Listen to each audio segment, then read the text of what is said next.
ओम शांति। आज प्यारे मीठे बाबा के मुरली मंथन की डेट है 29 जनवरी 2024। तो आज मीठे मीठे बाबा बोले बाबा बच्चों से कह रहे हैं, जैसे बाबा तुम्हारा श्रृंगार करते हैं ऐसे तुम्हें भी दूसरों का करना है। सारा दिन सेवा करो, जो आए उसे समझाओ कि फिक्र करने की कोई बात नहीं है। सही बात है। अभी अभी मैं अपना अनुभव बता रही हूँ, मुझे अभी कुछ फिक्र हुई थी, लेकिन बाबा ने इसका जवाब दे दिया। जैसे बाबा कह रहे तुम्हारा श्रृंगार, क्योंकि शरीर को श्रृंगार नहीं करे बाबा, आत्मा का श्रृंगार करो। आत्मा का श्रृंगार पता है किससे होता है? प्रेम, सुख, शांति, आनंद, शक्ति, ज्ञान, पवित्रता से आत्मा सजती है ना। जब इन चीज़ों से सज जाएगी तो वो परफेक्ट हो जाएगी, फिर कोई फिक्र नहीं करेगी। इसलिए जो आए उसे समझाओ, क्योंकि दुनिया को पता ही नहीं है ना। सभी लोग तो भोले भोले बच्चे हैं, भक्ति खूब कर रहे हैं, ये मंदिर वो मंदिर, ये तीर्थ जा रहे हैं, कितना धक्का खा रहे हैं, लेकिन आत्मा का श्रृंगार कैसे करे, आत्मा को खुश कैसे करे, उसको फिक्र से कैसे छुड़ाए, ये तो पता ही नहीं है। इसलिए तो बाबा कहते हैं सारा दिन सर्विस करो, मेरे सभी भोले बच्चों को बताओ। प्रश्न है, यह नॉलेज करोड़ों में कोई ही समझते व धारण करते हैं, ऐसा क्यों है? क्योंकि तुम सब नई बातें सुनाते हो ना, आत्मा के बारे में बताते हो। और पता है दुनिया में आत्मा नाम से तो लोग डरते हैं, समझते हैं भूत की बात हो रही है, भूत प्रेत समझते हैं आत्मा को, लेकिन आत्मा तो सोल है, सिम है। जैसे मोबाइल का सिम होता है ना, बैटरी सिम होती है तभी मोबाइल काम करता है, उसी तरह शरीर के सिम बैटरी आत्मा है, उसके पास जाना जरूरी है ना।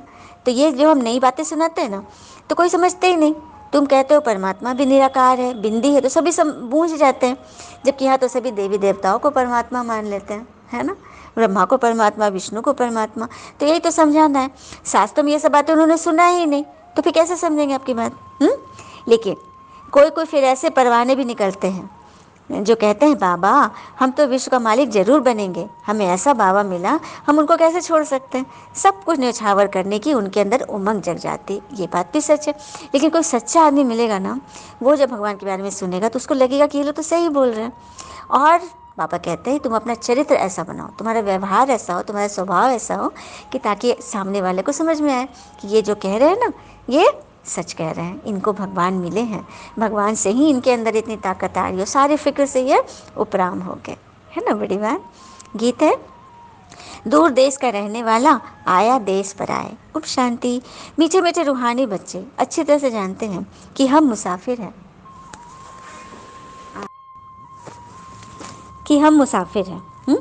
तो क्या जानते हैं बच्चे? अच्छी तरह जानते हैं कि हम मुसाफिर, ये हमारा देश नहीं है, ये बेहद का नाटक बहुत बड़ा मांडवा है, कितनी बड़ी बड़ी बत्तियां हैं। अच्छा, बेहद का जो ये सृष्टि का जो रंगमंच है, उसकी बत्तियां कौन है? चांद और सूरज। चांद रात में रोशनी देते हैं और सूरज दिन में। तो यही बात तो सबको बताना है। आत्मा जानती है हम सब एक्टर्स हैं और नंबर वार अपने पार्ट अनुसार अपना एक्ट प्ले कर रहे हैं। हम आते हैं यहाँ पार्ट बजाने, पहले पहले तुम वापस घर जाकर फिर यहाँ आते हो। ये अच्छी तरह से समझने और धारण करने की बातें हैं। नाटक के एक्टर होते हैं, अगर एक दो के ऑक्यूपेशन को न जाने तो उनको क्या कहेंगे? ड्रामा के आदि मदंत को तो जानते हो ना। जानने से तुम यह बन जाते हो। तो ये पढ़ाई सबसे न्यारी हुई। बाबा है बीज रूप, नॉलेजफुल। जैसे वो कॉमन बीज और झाड़ होते हैं, उनको जानते हो ना। पहले पहले छोटे छोटे पत्ते निकलते, फिर बड़े बड़े होते झाड़ कितना वृद्धि को पाता है। बाबा कह रहे कॉमन बीज अर्थात जैसे कॉमन पेड़ वगैरह हम लगाते हैं पौधा, तो पहले बीज डाला, धीरे धीरे धीरे धीरे डाली निकलती है, उसमें से छोटे छोटे पत्ते निकलते हैं। उसी तरह से बाबा ने ये देवी देवता धर्म का बीज डाला, सनातन का बीज डाला, और उससे धीरे धीरे करके देवी देवता है मतलब मनुष्य अपने दैवी गुण में आ रहे हैं, जो कि आसुरी गुण में हो गए, काम क्रोध लोभ मोह अहंकार। उनको धीरे धीरे बाबा इस ज्ञान से धो करके उनको दैवी संस्कार धारण करवा रहे। तो धीरे धीरे ही होगा ना। तो ही बाबा कहते हैं तुम्हारी बुद्धि में ही सारा ज्ञान है। बाबा समझाते हैं कि तुम सब मुसाफिर हो, इकट्ठे तो पाठ बजाने नहीं आएंगे, एक एक करके हम लोग आते हैं। अब जैसे हम किसी ट्रेन में बैठे हैं, कितने सारे यात्री होते हैं, तो सभी एक ही जगह से तो नहीं चढ़ते। कोई किसी जगह चढ़ते, कोई किसी स्टेशन चढ़ते, कोई किसी स्टेशन चढ़ते, और किसी को किस स्टेशन उतरना है, सबका अलग अलग डेस्टिनेशन है। उसी तरह से यहाँ भी आत्मा शरीर लेती है जन्म मरण में, कब किसकी आयु है, कब किसको कहाँ जाना है, क्या करना है, वो सब को निर्धारित है। सब कुछ ऑटोमेटिक लिखा हुआ है। जैसे जैसे लिखा हुआ होता है ना, वैसे वैसे मनुष्य उसको एक्ट को करता है। तो यही तो नॉलेज है। ये ज्ञान अगर हम जान जाए तो कभी जीवन में परेशानी नहीं होगी, है ना। और सिवाय भगवान के और कोई पवित्र बना नहीं सकता है, मन से पवित्र। देखो सबके लिए अच्छा सोचना, यही तो मन की पवित्रता है। हाँ, यदि थोड़ा भी किसी के बारे में क्यों क्या कर लिए तो मन तो अपवित्र हो गया, मतलब दुखी हो गया। और बाबा तो कहते हैं दुनिया में दो ही तरह के लोग हैं, एक दुख देने वाले और एक है दुख लेने वाले। तो लेने वाले का ना मात्रा ज़्यादा है, क्योंकि दुख देने वाले भले कम है, दे देते हैं, लेकिन लेने वाले ज़्यादा है, सीधे सच्चे लोग ज़्यादा हैं, है ना। तो वो दुख ले रहे तो क्या गुनाह कर दिया। दुख लेना अर्थात अपने अंदर भर लिया, तो हम किसी मनुष्य को दुख नहीं दे रहे, हम अपनी आत्मा को दुख दे रहे हैं, बार बार उसको याद कर रहे हैं, तो अपने आप को दुख दे रहे हैं, तो भी तो दुख लेने वाले की लिस्ट में आ गए ना। तो दुख देने वाला और दुख लेने वाला भगवान की नज़र में बराबर है, इसलिए हमें ना दुख देना है, देना तो है ही नहीं, लेना भी नहीं है, क्योंकि हम अपनी आत्मा को क्यों कष्ट दे बिना मतलब का, है ना।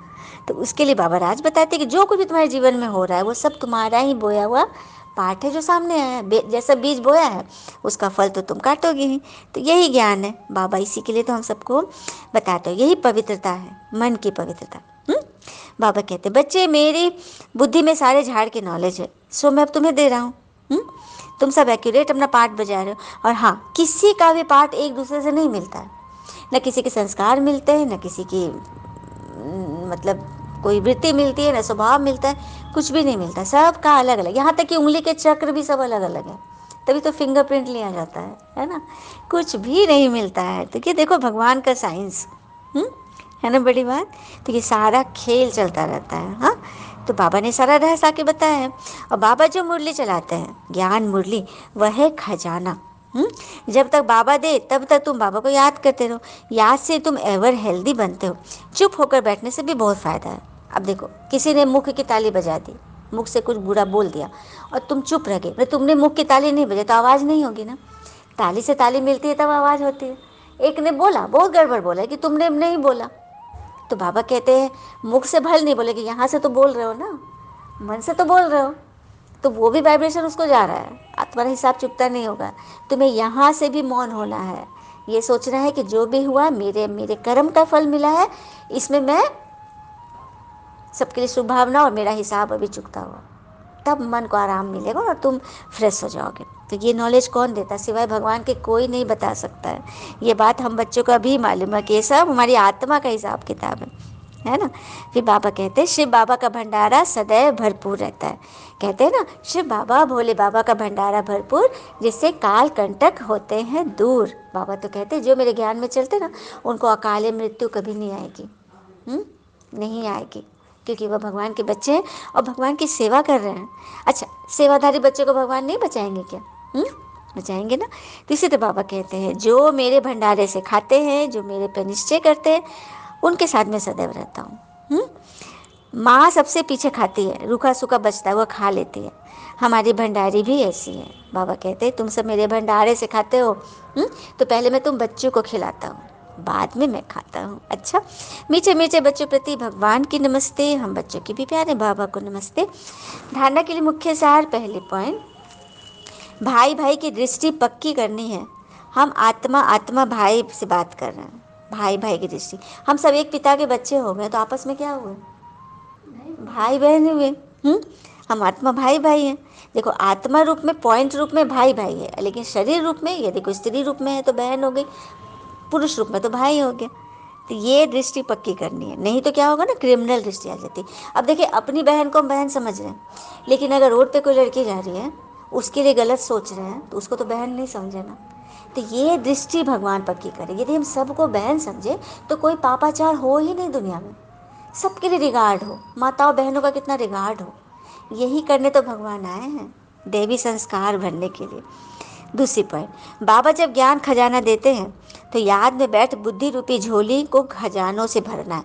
अब देखिए जैसे कि कहानी बताती हूँ, एक राजा था, ठीक है, उसने एक दिन घोषणा करा दी कि सुबह सुबह मेरे दरबार में जो भी आएगा उसके मन मांगी मुरादें पूरी होगी, जो चीज़ मांगेगा उसको मिल जाएगा, जिस चीज़ पर हाथ रखेगा ना वो उसको दान मिल जाएगा। अब सुबह एकदम भीड़ लग गई, नगर के लोग तो पहुँचे, भिखारी लोग भी पहुँचे, एक छोटे से बच्चे भी पहुँचे, मतलब बच्चे लोग भी पहुँच रहे कि राजा हमको देगा जिस चीज़ में। और राजमहल में तो सोने चांदी कितने कितने चीज़ होते हैं, और खजाना भी खोल खोल के रखे हुए हैं, जो चीज़ हाथ लेगा ना वो हो जाएगा। सब लोग पहुँचा तो सभी लोग किसको हीरा पे हाथ लगा रहा है, कोई चांदी पे, कोई सिंहासन पे, मैंने कुछ भी जिसको मन है सब हाथ लगा रहा है, सबको मिल जाएगा। अचानक एक बच्ची आती है और वो सीधे जाके राजा के गोद में बैठ जाती है और राजा का दोनों हाथ ऐसे पकड़ लेती है, ठीक है। राजा ने उसे देखा, राजा बहुत खुश हुआ और बाद में सबको बताया कि देखो, सब लोग उन चीज़ों को ले रहे थे जो कि विनाशी चीज़ें, जो ख़त्म हो जाएगा, है ना। अब 100 सिक्का कोई ले लिया तो चारों हमेशा तो चलेगा नहीं, किसी न किसी तो ख़त्म होगा ही। लेकिन इस लड़की ने राजा को ही पकड़ लिया, राजा को ही ले लिया। जब राजा ही मेरा हो गया तो फिर ये सोने चांदी तो फिर कोई बात ही नहीं है, सब कुछ मेरा है। उसी तरह से भगवान आए हैं, यदि हम भगवान से ही मिल ले, भगवान को ही अपना बना ले, तो कोई चीज़ों की कोई दरकार ही नहीं रहेगी, किसी चीज़ की इच्छाएं ही नहीं रहेगी। इसीलिए बाबा कहते मैं जब तुम्हें खजाना बांट रहा हूँ तो झोली खोलो। कौन सी झोली? ये कपड़े की झोली नहीं, भगवान के ज्ञान खजाने को जो खोलना है झोली, तो अपने मन बुद्धि की झोली खोलो। वो तो इतना अथाह सागर है, बहुत जगह है उसमें, है ना। उनको मन बुद्धि को खोल दो, द्वार खोल दो, बस भगवान का ज्ञान ऐसे झर झर झर झर बहेगा और फिर आप गंगा की तरह, नदी की तरह बह चलोगे, सबको पावन करोगे। तो ये रहस्य भगवान जो देते हैं, उससे खजाना भरना है, चुप बैठकर विनाशी कमाई जमा करनी है। वरदान दिया बाबा ने। आत्मिक मुस्कुराहट द्वारा चेहरे से प्रसन्नता की झलक दिखाने वाले विशेष आत्मा भव। आत्मिक मुस्कुराहट, देखो एक होता है शरीर का बनावटी मुस्कुराहट, वो पता चल जाता है कि ये व्यक्ति बनावटी मुस्कुरा रहा है, विकारी मुस्कुरा रहा है, ये सही। लेकिन जो आत्मा की मुस्कुराहट होती है ना, आत्मा अगर तुम्हारी सुंदर है, सच्ची है, प्यारी है, भली है, तो तुम्हारे चेहरे पर एक दिव्यता झलकेगी। देवी देवता का चेहरा कैसा दिखता है? मंदिर में जाते हैं, कितना, अभी हमने राम जी की मूर्ति देखी, कितना खूबसूरत, 5 साल के बच्चे का जो वो सौम्यता है, जो उसकी पवित्रता है, वो उस मिट्टी से भी झलक रही है, उस मूर्त से भी झलक रही है। तो जो जीते जागते हैं, क्या जो जीवित है उनके चेहरे से नहीं झलकेगा, जो कि साक्षात है। हाँ, तो आपको अपना ऐसा स्वभाव बनाना है, व्यवहार ऐसा बनाना है, सबके लिए आपके दिल में दर्द हो, रहम की भावना हो, शुभ भावना हो, तो आपकी आत्मिक मुस्कुराहट जो होगी ना, वो आपके चेहरे की प्रसन्नता की ऐसी झलक दिखाएगी, जिससे आप बन जाओगे विशेष आत्मा, महान आत्मा। तो ब्राह्मण जीवन की विशेषता ही है प्रसन्नता। अगर प्रसन्नता नहीं तो ब्राह्मण जीवन नहीं, भगवान का बच्चा होने लायक नहीं है। और प्रसन्नता अर्थात आत्मिक मुस्कुराहट, जोर जोर से हंसना नहीं, लेकिन मुस्कुराना। इस पर भी कई बार मंथन में बोली हूँ। रावण कैसे हंसता था? जोर जोर से अट्ठास लगाता था, हा हा हा करके। और राम जी मंद मंद मुस्कुराते। तो कौन सुंदर लग रहा है, रावण लग रहा है कि राम जी? दोनों हंस रहे हैं, लेकिन दोनों की मुस्कुराहट में जमीन आसमान का फर्क था। इसी अच्छा, बाबा हम लोग को क्या सिखा रहे? आसुरी रावण का चलन नहीं सिखा रहे, भगवान देवताई चलन सिखा रहे। तो देवता जैसे करते हैं वैसे करना है, शांति से मुस्कुराना, लेकिन अंदर से, किसी के ऊपर नहीं मुस्कुराना है, किसी को देखकर मुंह नहीं बनाना है। आत्मा की सुंदरता। चाहे कोई गाली भी दे रहा हो, फिर भी आपके चेहरे पर दुख की लहर नहीं आए, सदा प्रसन्नचित। यह नहीं सोचो कि उसने तो इतना बोला, मैं तो सिर्फ 1 सेकंड बोला, सेकंड भी बोला, यह सोचा ना, तो आपके चेहरे पर अप्रसन्नता आई कि नहीं, तो आप फेल हो गए। 1 सेकंड भी यदि दुख की लहर आ गई चेहरे पर, तो फेल। 1 घंटा सहन किया, फिर गुब्बारे से गैस निकल गई, सब खत्म हो गया। 1 घंटा आपने सहन किया और 1 सेकंड भी, अगर 1 मिनट भी कुछ बोल दिया, तो सब खत्म हुआ कि नहीं? सारा सहन शक्ति खत्म हुई कि नहीं? आप शो हो गए ना। इसी तरह से जीवन में बातें तो आएंगी, माया का काम है परीक्षाएं लेना। अगर किसी स्कूल में परीक्षा ना हो तो बच्चे पढ़ेंगे ही नहीं। इसलिए जो परिस्थितियाँ आती है ना, वो हमारे लिए पेपर है, हमारे अंदर की चेकिंग करने आती है कि हमारे अंदर कितनी सहनशीलता है। तो जितनी सहनशीलता होगी उतनी प्रसन्नता झलकेगी। तो ये तो बाबा चाहते हैं। स्लोगन, शीतल काय वाले योगी स्वयं शीतल बन, दूसरों को शीतल दृष्टि से निहाल करते सबका जीवन बनाते हैं। तो जो शीतल काय वाले होंगे, जो अपने में शांत स्वरूप है, उनसे मिलकर सामने वाले का भी मन शीतल हो जाएगा, उसको भी बहुत सारे उसके प्रश्न के उत्तर मिलेंगे और उसका भी स्वभाव शीतल हो गया। तो हो गई ना आपके संग के रंग में, वो भी कर लिया ना उसने भी सत्संग। तो यही तो है बाबा की कमाल। अब एक साइलेंस द्वारा डबल लाइफ फरिश्ता स्थिति का अनुभव में आज की पॉइंट है, जैसे साइंस वाले रेत में भी अनाज पैदा कर देते हैं, ऐसे आप साइलेंस वाले, शांति वाले, एकदम कमज़ोर मन में भी, एकदम दुखी मन में भी, एकदम क्या बोलेंगे, एकदम उद्दंड मन में भी यदि शांति की लहर फैला दो, शांति का पाठ पढ़ा दो, शांति के फूल खिला दो, तो हो गई ना भगवान की सेवा। कितनी बड़ी बात है। हाँ, जब साइंस रेत में भी फूल खिला दे रहा है, तो क्या आप एकदम उजड़े हुए मन में सुख का फूल नहीं खिला सकते, शांति का? तो किस बात के आप भगवान के बच्चे हो? तो चैलेंज है आपको कि आपको ऐसा करके दिखाना है। हर दुखी मन को सुखी बनाना आपका काम है, क्योंकि आप भगवान के बच्चे हो। अच्छा, ओम शांति। शुक्र है मीठे बाबा, वो बाबा के प्यारे प्यारे बच्चे, आप सबका जीवन सदैव शुभ हो। ओम शांति।